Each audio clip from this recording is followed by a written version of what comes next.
Welcome back to the Up in the Sky podcast. I'm your host, Micah Messer. We had a few updates this last week, so let's dive right in. First up, let's talk about AnyBuilds, who just rolled out their version 1.0.7 for their widely used A350 airliner in Microsoft Flight Simulator. This update, that was dropped on April 6th, it's packed with small goodies that'll elevate your long-haul experience.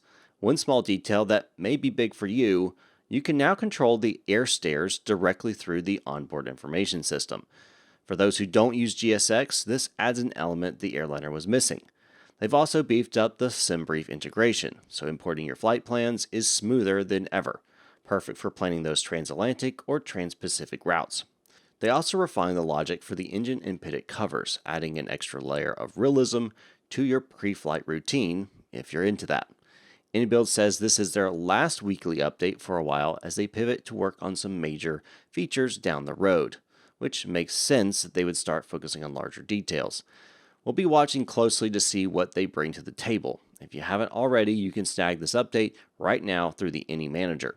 And speaking of updates, let's talk about Laminar Research and their X-Plane 12.2.0 beta. On April 4th, Laminar Research released their X-Plane 12.2.0 beta, which is not just a small tweak. It is a major leap forward that's got the entire flight sim community buzzing. Say goodbye, mostly, to those frustrating dark cockpits and hello to a new technique called exposure fusion. It balances bright and dark areas like never before. Kind of how your phone takes multiple photos at once to adjust exposure of certain areas, darkening the areas that are super bright and bringing up exposure to the areas that are dark. The goal is to deliver smoother visuals, crisper contrast, and here's the kicker: more frames per second. Yes, you heard me right, more frames per second. Being a fan of X-Plane since X-Plane 11 days, I was frustrated with X-Plane 12 and was quite disappointed, and have been for a long time. My system, which should be able to run the simulator at close to 50 frames per second, it would rarely get above 25 frames per second, while Microsoft Flight Simulator 2020 would give me the 50 to 60 frames per second, no problem.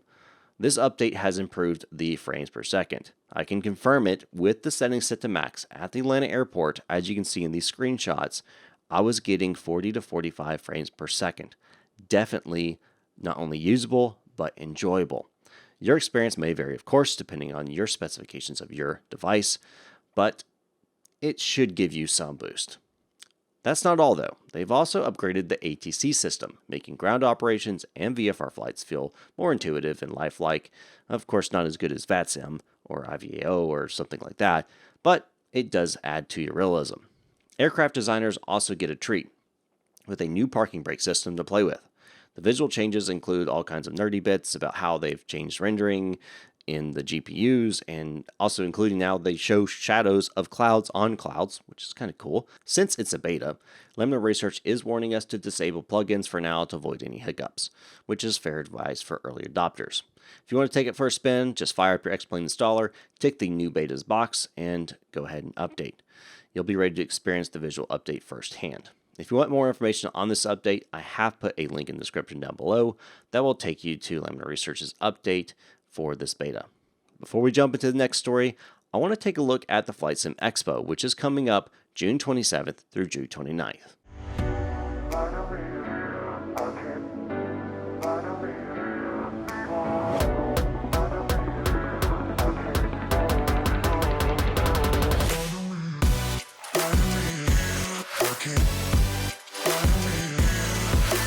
I think this is a great opportunity for the Pilot Club to meet flight sim enthusiasts, to network with other developers and communities, and to promote the hobby of flight simulation. The atmosphere is absolutely electric. Love it. If you're a beginner, if you're an expert, if you're trying to meet new people, if you want to get your hands on some pretty awesome hardware, this is the place to be. I could not recommend this enough to everyone else. This is just an awesome opportunity to hang out. It gets together our entire hobby, everyone interested, everything from fixed wing, helicopter, virtual reality, everything in between. It brings us all to one place to collaborate on ideas and bring us all together. It is a great opportunity if you are a serious flight simmer to meet the developers to meet the flight sim communities, to see the new products that are coming out, to actually test them, to connect and enhance and continue this great hobby of flight simulation.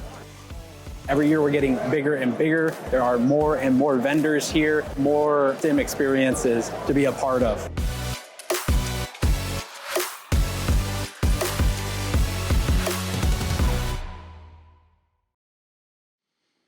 I'm definitely looking forward to Flightsim Expo 2025. Now back to the news. Let's shift gears to freeware scene, where Headwind Simulations is making waves again with their SU-95X project for Microsoft Flight Simulator. On April 4th, they dropped some tantalizing new preview images of the Sukhoi Superjet 100. The cockpit shots only show the autopilot panel, leading me to believe the rest of the cockpit has a lot of work to be done. But the detail on the autopilot panel looks great. They also showcased the wings, complete with flaps and slats in action, and the fuselage, which has come together with some seriously impressive texturing. Remember, this is a freeware aircraft.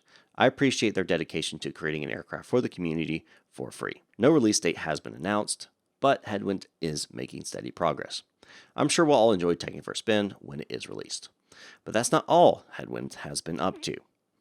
On April 5th, Headwind Simulations dropped some screenshots from inside Microsoft Flight Simulator 2024 showing their A330-800 and A330-900 progress. They show off the basic 3D model of the exterior of the aircraft as well as the cockpit. We can definitely tell it's not ready for release, but it is encouraging to see progress being made on the new 3D model of the aircraft. And that's a wrap for this week's Flight Sim News Roundup. Are you itching to test out the new X-Plane beta, or are you counting the days for the SU-95X? Well, drop your thoughts in the comments down below. I love hearing from you all. If you enjoyed this update, give it a thumbs up and hit that subscribe button and ring the bell so you don't miss another update. Thank you so much for watching, and I'll see you all next time up in the sky.